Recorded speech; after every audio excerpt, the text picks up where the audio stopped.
2.5 fit তার intestine কেটে ফেলেছে, 2.5 ফিট খাদ্যনালী কেটে ফেলে দিয়েছে। আমি ডাক্তারকে জিজ্ঞেস করলাম, সার্জনকে, 2.5 ফিট তার খাদ্যনালী তুমি কেটে ফেললে, তো আমার এই ছেলে খেয়ে হজম করবে কি করে? তার খাওয়াটা হয় প্রবলেম হবে না? ডাক্তার আমাকে যা বলল, শোনা মাত্র আমার চোখে পানি এসে গেল। ডাক্তার বলল, তুমি জানো না, আমি তো মাত্র 2.5 ফিট কেটেছি। তোমার স্রষ্টা, এই পৃথিবীর স্রষ্টা মানুষ যিনি সৃষ্টি করেছেন, প্রত্যেক মানুষের পেটের ভিতরে এই খাদ্য নালীকে রব্বুল আলামিন 22 ফিট লম্বা করেছেন। 22 ফিট লম্বা আছে এটা। আমি তো মাত্র 2.5 ফিট কেটেছি। কোন প্রয়োজনে যদি কাটতে কাটতে আরো কাটা হয়, 10 ফিটও কাটা হয়, কষ্ট হবে না। সুবহানাল্লাহ। তার শ্বাস নেওয়ার জন্য, প্রশ্বাস নেওয়ার জন্য কি ব্যবস্থা আল্লাহ পাক করেছেন। হার্ট, মানুষের হার্ট বিট হচ্ছে, এটাকে হার্ট বিট যেটা হয়, সংকোচন সম্প্রসারণ। এই যে মানুষ, ডাক্তাররা বলে রোগী হার্ট অ্যাটাক করেছে, হার্ট অ্যাটাক করেছে। হার্ট অ্যাটাক করবে, অ্যাটাকটা কি? অ্যাটাকটা হচ্ছে সংকোচন সম্প্রসারণ, সংকোচন সম্প্রসারণ, এরকম হচ্ছে। ফট করে এটা অ্যাটাক করলো, আর যদি ছেড়ে না দেয়, এটাই অ্যাটাক করা, এটাই তার জীবনটা শেষ হয়ে যাওয়া। ডাক্তাররা বলেছেন যে মানুষের শরীরের সবকিছু চিন্তা করে, গবেষণা করে বহুত কিছু বুঝেছি, কিন্তু হার্টটা এরকম পাঞ্চিং কেন করে, এই জিনিস আজও পর্যন্ত আমাদের মাথায় ঢোকে নাই। সুবহানাল্লাহ। আল্লাহ পাক কি সুন্দর করে এই পাঞ্চিং এর মাধ্যমে, হার্ট যেভাবে করতেছে, এই পাঞ্চিং এর মাধ্যমে সমস্ত শরীরের রক্তগুলি পা থেকে শুরু করে মাথা পর্যন্ত সব ছড়িয়ে দেওয়া হচ্ছে, এভাবে এভাবে ছড়িয়ে দেওয়া হচ্ছে, যাতে করে মানুষ জীবিত থাকে, শরীরের রক্ত গরম থাকে, হিম শীতল হয়ে মানুষ যেন মারা না যায়। এই জন্য আল্লাহ সুবহানাহু ওয়া তাআলা এত সুন্দর ব্যবস্থা করেছেন। এক সময় আঘাত পেয়ে অনেকগুলি রক্ত যদি পড়ে যায়, মানুষ রক্ত শূন্যতায় মরবে না, আবার খানিকটা রক্ত রিজার্ভ থাকে, আল্লাহ পাক রিজার্ভ করে রাখেন। স্পঞ্জের ভিতরে পানি থাকলে উপর থেকে টের পাওয়া যায়, ওরকম খানিকটা রক্ত আল্লাহ শরীরের ভিতরে রিজার্ভ করে গেছেন। এই জন্য বড় বড় ডাক্তাররা, বড় বড় ডাক্তার, বড় বড় বিজ্ঞানী কখনোই নাস্তিক হয় না। এই সব দৃশ্য দেখে তারা মনে করে নিশ্চয়ই একজন কেউ আছেন যিনি এগুলি তৈরি করেছেন, এগুলি এমনে এমনে হয় না। যিনি তৈরি করেছেন তিনি কে? তিনি হচ্ছেন আল্লাহ সুবহানাহু ওয়া তাআলা। তিনি এগুলি সৃষ্টি করেছেন, তিনি এগুলি তৈরি করেছেন। ওই আল্লাহ পাকের কাছেই আমাদের সকলকেই ফিরে যেতে হবে। আল্লাহ রাব্বুল আলামিন তিনি বলছেন, আমি মানুষ সৃষ্টি করেছি, খালাকাল ইনসানা আল্লামাহুল বায়ান। মানুষ সৃষ্টি করেছি, শুধু মানুষকে সৃষ্টি করি নাই, আমি আবার তার জোড়াও তৈরি করে দিয়েছি। মানুষ একা একা না, পৃথিবীতে সব জোড়ায় জোড়ায় তৈরি করেছি। উদ্ভিদের মধ্যে জোড়া তৈরি করেছি, প্রাণী জগতের মধ্যে জোড়া তৈরি করেছি। এই দুনিয়ার ভিতরে যা কিছু আছে, উদ্ভিদ হোক আর মানুষ হোক, প্রাণী জগৎ হোক, সবগুলিকে আমি আল্লাহ জোড়া বানাইছি, জোড়ায় জোড়ায় নর এবং নারী সবগুলির মধ্যে করে দিয়েছি, যাতে করে তোমরা তাদের কাছে শান্তি পাও। আর তোমাদের মধ্যে ভালোবাসা সৃষ্টি করেছি, মহব্বত সৃষ্টি করে দিয়েছি। আর পরিণত বয়সে এই মহব্বতকে আমি আল্লাহ করুণার সহৃদয়তায় পরিণত করে দেই। তোমার থেকে তোমার জোড়া নারী সৃষ্টি করেছি, স্ত্রী। সেই স্ত্রীর কাছে তুমি তোমার স্বস্তি শান্তি ফিরে পাবে। আর যখন বৃদ্ধ হয়ে যাবে, তখন এই ভালোবাসাটাকে আমি করুণা আর মহব্বতের মধ্যে পয়দা করে দেই। এর দ্বারা এই ভালোবাসা এবং মহব্বতের মাধ্যমে সন্তান সন্ততি পৃথিবীতে আসে, নাতি আসে, পৌত্র আসে, পৌত্রী আসে, এভাবে করে আত্মীয় স্বজন পরিবেষ্টিত অবস্থায় দুনিয়ায় মানব বংশ আমি এভাবে করে বৃদ্ধি করি। আর এরপরে মানব সৃষ্টি করে মানুষকে এক পরিবেশ সৃষ্টি করে দিয়ে তাকে কথা বলারও আমি ভাষা শিখিয়েছি। আল্লামাহুল বায়ান, মানুষকে আমি কি শিক্ষা দিয়েছি? কথা বলতে আমি শিক্ষা দিয়েছি। কথা বলার কারণেই মানুষ মানুষ, আর কথা বলতে পারে না বলে মানুষের সাথে পশুর সাথে এই বিরাট পার্থক্য। পশু কথা বলতে পারে না, মানুষ কথা বলতে পারে। কথা বলা হচ্ছে মানুষের একটা বিশেষ বৈশিষ্ট্য। আরে বায়ান শব্দের অর্থ শুধু কথা নয়, বয়ান শব্দের অর্থ হচ্ছে চেতনা, বুদ্ধি, অনুভূতি, প্রজ্ঞা, মেধা, চিন্তা, বিবেচনা, ইচ্ছা শক্তি, প্রতিরোধ শক্তি, এ সবগুলি বয়ানের ভিতরে সীমাবদ্ধ। যে আমি বয়ান শিক্ষা দিয়েছি, তার মানে এতগুলি জিনিস আমি তোমার মধ্যে আমি সৃষ্টি করে দিয়েছি মানুষের মধ্যে। এরপরে এ বয়ান একটি শিক্ষা। শিক্ষা বলতে বোঝায়, এই শিক্ষাটা আল্লাহ সবাইকে দিয়েছেন। মাছ সাঁতার কাটতে পারবে, পাখি আকাশে উঠতে পারবে। পাখিকে আল্লাহ ওড়ার ক্ষমতা দিয়েছেন। মুরগির বাচ্চা ডিমের থেকে বের করে পানির মধ্যে ছেড়ে দিবেন, ও সাঁতার কাটতে পারবে না। আপনি আমারে কোন মুরগির ডিমের ভিতরে মুরগির বাচ্চা, হাঁসের ডিমের ভিতরে হাঁসের বাচ্চা, সে কি করে বোঝে ডিমের কোন অংশ পাতলা, সেই অংশটা সে অপারেশন শুরু করে দেয়। সে কিন্তু সব জায়গায় ঠকায় না। ওই ডিমের পর্দার ভিতরে একটা অংশ আছে পাতলা, সামান্য পাতলা, সেই পাতলা অংশ সে ঠুক ঠুক করে একটুখানি অপারেশন করে, পর্দাটা ফেটে যায়, সেখান থেকে সে বেরিয়ে আসে। কে শিখালো যে এই জায়গায় ঠুক ঠুক করে আওয়াজ কর, বেরোতে পারবি? কে শিখালো? আল্লাহ পাক শিক্ষা দিয়েছেন। এটা বয়ানের অন্তর্গত। মানুষকে দিয়েছেন বয়ান, ওকে দিয়েছেন শিক্ষা। হাঁসের বাচ্চা পানির ভিতরে ছেড়ে দিলে ওকে সাঁতার কাটতে হবে, কে শিখালো? আল্লাহ পাক।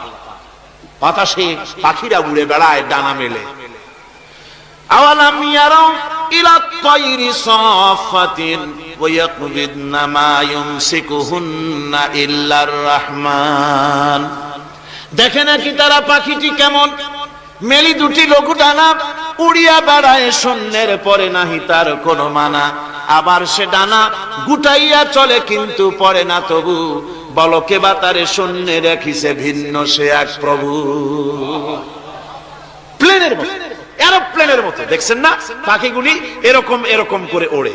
আবার কখনো উঠতে গিয়ে আর ডানা দোলায় না, দুটো ডানা শরীরের সাথে মিশাইয়া একেবারে রকেটের মতো উড়ে চলে যায়, কিন্তু পড়ে যায় না। কে তাকে শূন্যের উপরে রেখেছে? জোরে কর, কে রেখেছে? এই ট্রেনিং আল্লাহ পাক তাকে দিয়েছেন। আল্লাহ পাক তাকে এই শিক্ষা দিয়েছেন। এই শিক্ষা, পানিতে সাঁতার কাটবে মাছ, বায়ুতে ভেসে বেড়াবে পাখি, তারপরে মানুষের চোখের পলক পড়বে, পাকস্থলী হজম করবে, এসব শিক্ষা আল্লাহই দিয়েছেন। প্রত্যেকটা জিনিসকে সৃষ্টি করেছেন, আর তার কাজটাও কিভাবে হবে তাও আল্লাহ পাক শিখিয়ে দিয়েছেন। এই জন্য শুধুমাত্র এই শিক্ষাটুকুনি নয়, মূল শিক্ষা হচ্ছে আল্লামাহুল বায়ান। এর আসল অর্থ হলো মানুষের জ্ঞানের পূর্ণতার জন্য আল্লাহ পাক বায়ান দিয়েছেন। সে বায়ান হচ্ছে কোরআনে কারীম। সে বায়ান কি? কোরআন। এই কোরআন হচ্ছে মানুষের জ্ঞানের পূর্ণতা। কোরআন দিয়ে মানুষের জ্ঞান পরিপূর্ণ হয়। ওমা উতীতুম মিনাল ইলমি ইল্লা কালিলা। তোমাদেরকে খুব সামান্যতম জ্ঞান দেওয়া হয়েছে। আসল জ্ঞানের মালিক কে? আল্লাহ সুবহানাহু ওয়া তাআলা। আল্লাহ রাব্বুল আলামিন বলেন, আশ-শামসু ওয়াল কমারু বিহুসবানিন ওয়ান নাজমু ওয়াশ-শাজারু ইয়াসজুদান।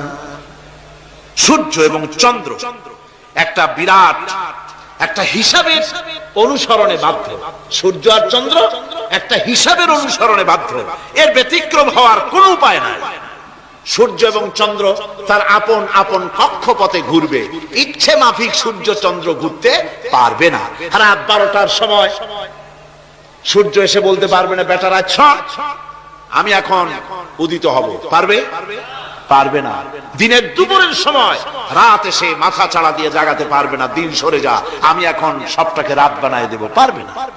চন্দ্র এবং সূর্য একটা নির্ধারিত একটা হিসাবের অনুসরণে তারা রয়েছে।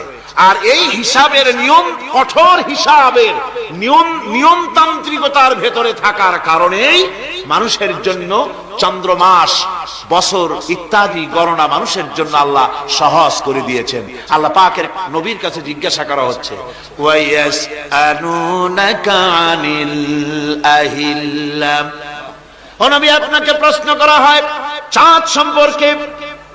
কাফেররা প্রশ্ন করেছে, চাঁদের ক্রমবর্ধমান ক্রমহ্রাস কেন? চাঁদ বাড়ে কেন, কমে কেন? আপনারে জিজ্ঞাসা করা হয়, আপনি জবাবে বলুন, কুল হিয়া মাওয়াকিতু লিন্নাস। বলুন, এ চাঁদ হচ্ছে মাস, দিন, বছর গণনা করার জন্য, গোটা পৃথিবীবাসীর জন্য আমি একটা স্থায়ী ক্যালেন্ডার আকাশে ঝুলায় রাখছি। জোরে কোন সুবহানাল্লাহ। বিনা পয়সার ক্যালেন্ডার কে ঝুলায় রাখছেন? আল্লাহ সুবহানাহু ওয়া তাআলা তিনি ঝুলিয়ে রেখেছেন এই ক্যালেন্ডারকে। আর এই চন্দ্র সূর্য নিজের ইচ্ছা মাফিক চলতে পারে না। আল্লাহ পাক কোরআনে কারিমে বলেছেন, আফা গায়রা দীনিল্লাহি ইয়াবগুন ওয়া লাহু আসলামা মান ফিস সামাওয়াতি ওয়াল আরদি তাওআন ওয়া কারহা। তোমরা কি আমার দেওয়া জীবন ব্যবস্থা ছেড়ে দিয়ে মানুষের তৈরি করা, অন্যের তৈরি করা মতবাদ গ্রহণ করতে চাও? ওয়ালাহু আসলামা মান ফিস সামাওয়াতি ওয়াল আরদ, অথচ আকাশে যা কিছু আছে, জমিনে যা কিছু আছে, সব আমার কি করছে? আমার হুকুম মেনে, আমার আনুগত্য করে তারা চলছে। আনুগত্যের সামনে মস্তক অবনত করে দিয়েছে। তাই তো আমরা দেখতে পাই তাল গাছে কোনোদিন বেল হয় না। হয়? চট্টগ্রামে হয় বোধহয়। তাল গাছে বেল হয়? নারকেল গাছে আম হয়? নিম গাছে লিচু হয়? হয় না। আল্লাহর সুন্নতের ভিতরে কোনো পরিবর্তন পাওয়া যাবে না। দেখুন বঙ্গোপসাগরের পানি মিষ্টি না নোনা? সবাই বলুন মিষ্টি না নোনা? বঙ্গোপসাগরের নোনা পানি জোয়ারের টানে এই বঙ্গোপসাগরের নোনা পানিগুলি পদ্মা মেঘনা যমুনার ভিতরে প্রবেশ করে মিষ্টি পানির ভিতরে। আবার ভাটির টানে পদ্মা মেঘনা যমুনার পানিগুলি, মিষ্টি পানিগুলি নোনা পানির মধ্যে গিয়া ঢোকে। মাঝখানে কোনো পার্টিশন নাই। নোনা পানি মিষ্টি পানির এলাকাকে নোনা বানাতে পারে না, আবার মিষ্টি পানিগুলি গিয়া নোনা পানিগুলিরে মিষ্টি বানাইতে পারে না। কার হুকুম পালন করে? কার হুকুম? النجم والشجر يسجدان والسماء رفعها ووضع الميزان। তারকা বৃক্ষরাজি সব সেজদায় রত। তারাই সেজদা দেয় কারে? কারে সেজদা দেয়? চাঁদ সেজদা করে কাকে? সূর্য করে কাকে? গাছপালা করে কারে? আল্লাহ পাককে সেজদা করে সবাই। সমস্ত সৃষ্টি জগতের কাজ হলো তিনটা। সৃষ্টি জগতের কাজ কয়টা? তিনটি কাজ। একটা কাজ হচ্ছে সৃষ্টি জগৎ মহান আল্লাহর উদ্দেশ্যে সিজদা করবে, তার হামদ করবে, তার তাসবিহ করবে। তিনটা কাজ। সিজদা করবে, হামদ করবে, তাসবিহ করবে। এই তিনটা কাজ হচ্ছে সৃষ্টি জগতে। গোটা পৃথিবীর সবকিছু আল্লাহ পাককে সিজদা করছে। কোরআনে কারিমে রব্বুল আলামিন বলেন, ওয়ালিল্লাহি ইয়াসজুদু মান ফিস সামাওয়াতি ওয়াল আরদি তাওআন ওয়া কারহা ওয়া যিলালুহুম বিল গুদুবি ওয়াল আসাল। আল্লাহ পাক বলেন, আকাশে যা কিছু আছে, জমিনে যা কিছু আছে, সব কিছু আমার সিজদা করে। এমনকি গাছগুলি, গাছও আমার সিজদা করে। গাছগুলি সকাল বেলায় গাছের ছায়া সকাল বেলায় আর বিকাল বেলায় নিজের ছায়া লম্বা করে দিয়ে আমার সামনে সিজদায় পতিত হয়ে যায়। গাছগুলি আমাকে সিজদা করে। তারকা সমূহ, চন্দ্র সূর্য সব আমাকে সিজদা করে।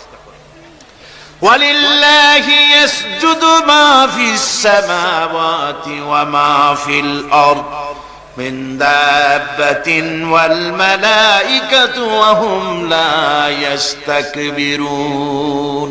আকাশ এবং জমিনে যা কিছু আছে আমার সিজদা করে। আমার সিজদা থেকে কেউ অহংকার করে না, অহমিকতা করে না। আমার সিজদা থেকে কেউ ফিরে যায় না। সবাই আমাকে সিজদা করে।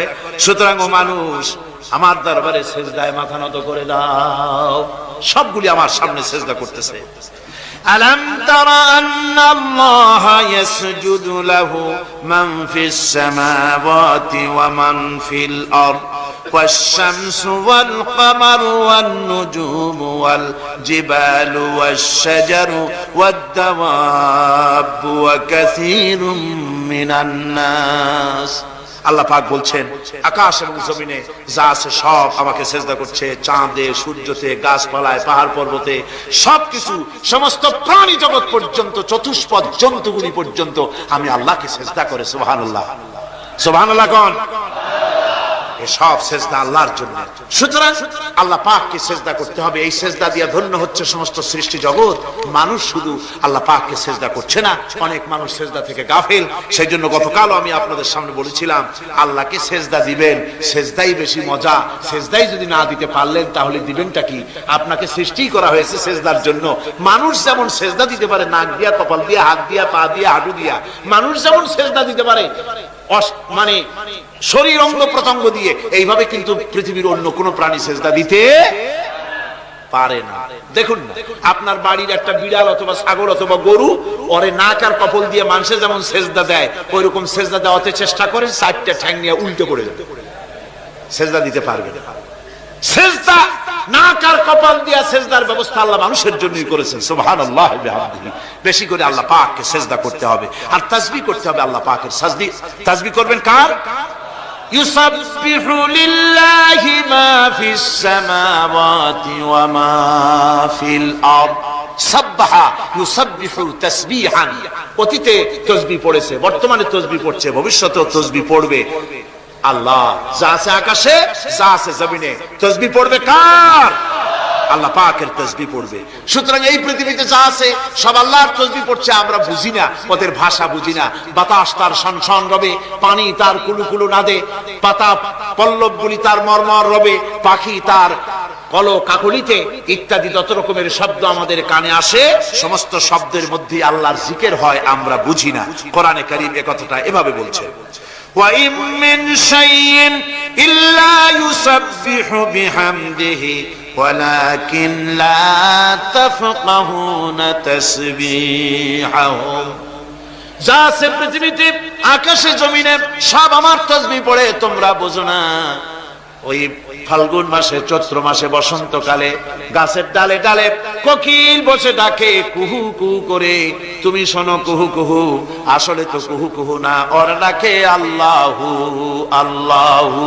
পড়েন সবাই, আল্লাহু আল্লাহু আল্লাহু আল্লাহু আল্লাহু।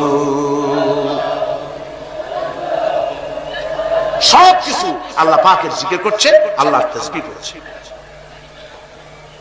والسماء رفعها ووضع الميزان ألا تطغوا في الميزان وأقيموا الوزن بالقسط ولا تخسروا الميزان।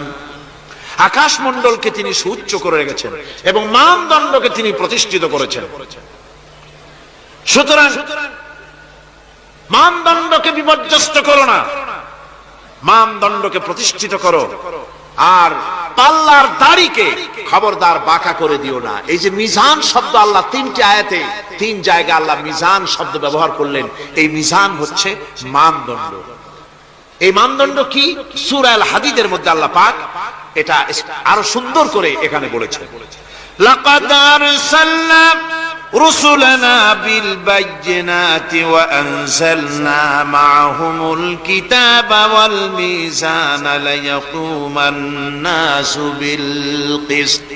আমি রাসূলদেরকে, অবশ্যই আমি আমার রাসূলদের পৃথিবীতে প্রেরণ করেছি, তাদের সাথে দিয়েছি বাইয়িনাত, তাদের সাথে দিয়েছি কিতাব, আর তাদের সাথে দিয়েছি আমি মিজান। সমস্ত নবীদেরকে তিনটা জিনিস দেওয়া হয়েছে। কোরআনে এখানে বলা হচ্ছে কয়টা জিনিস? তিনটা। একটা হচ্ছে কিতাব, একটা হচ্ছে বাইয়িনাত, আর একটা হচ্ছে মিজান। বাইয়িনাত হচ্ছে যে সমস্ত দলিলের মাধ্যমে বোঝা যায় যিনি আল্লাহর পয়গম্বর, এগুলি হচ্ছে বাইয়িনাত। আর কিতাব হচ্ছে আল্লাহর পক্ষ থেকে যে ওহীর মাধ্যমে যে কিতাব আসছে সেই কিতাব। আর মিজান হচ্ছে ন্যায় বিচার, সুষ্ঠু বিচার। এই সুষ্ঠু বিচার যা দিয়ে হক এবং বাতিলকে বোঝা যায়, এই ন্যায় বিচার, সুষ্ঠু বিচার কোরআনের মাধ্যমে আল্লাহ পাক নবীদেরকে দান করেছেন। সুতরাং এই পৃথিবীতে যদি আমরা শান্তি চাই, স্বস্তি চাই, আমরা যদি নিরাপত্তা চাই, তাহলে মিজান, জাস্টিস কায়েম করতে পারে কেবলমাত্র কোরআন। এই কোরআনের আইন অনুযায়ী জীবন পরিচালিত করতে পারলে আমরা দুনিয়ায় শান্তি পাবো। এমনকি আল্লাহ পাক সমস্ত ন্যায় বিচার শিখাইছেন, পরের হক কিভাবে আদায় করবেন, দরিদ্রের হক কিভাবে আদায় করবেন। এমনকি ওজন করতে গিয়ে আপনি যেন কোনো ক্রেতাকে না ঠকান, সে কথাও আল্লাহ বলেছেন। খবরদার দাড়ির পাল্লার দাড়িটাকে কখনো বাঁকা করো না, উল্টা পাল্টা করো না। একথা কোরআনে কারীমের মধ্যে আল্লাহ পাক পরিষ্কার করে আমাদের সামনে বলে দিলেন। আমার বন্ধুগণ, এরপরে সর্বশেষ আমি শেষ করে এনেছি আর মাত্র দুটি আয়াত আপনাদের সামনে বলে আমরা যাব আকর্ষণীয় মুনাজাতের দিকে ইনশাআল্লাহ। সবাই বলেন ইনশাআল্লাহ। আল্লাহ রাব্বুল আলামিন এবার বলেন, ওয়াল আরদা ওয়াদাহা লিল আনাম فيها فاكهة والنخل ذات الأكمام আল্লাহ পাক বলছেন পৃথিবীকে তিনি সমস্ত সৃষ্টির জন্য এই পৃথিবী বানিয়েছেন। আনাম, আনাম শব্দের অর্থ হচ্ছে জীব।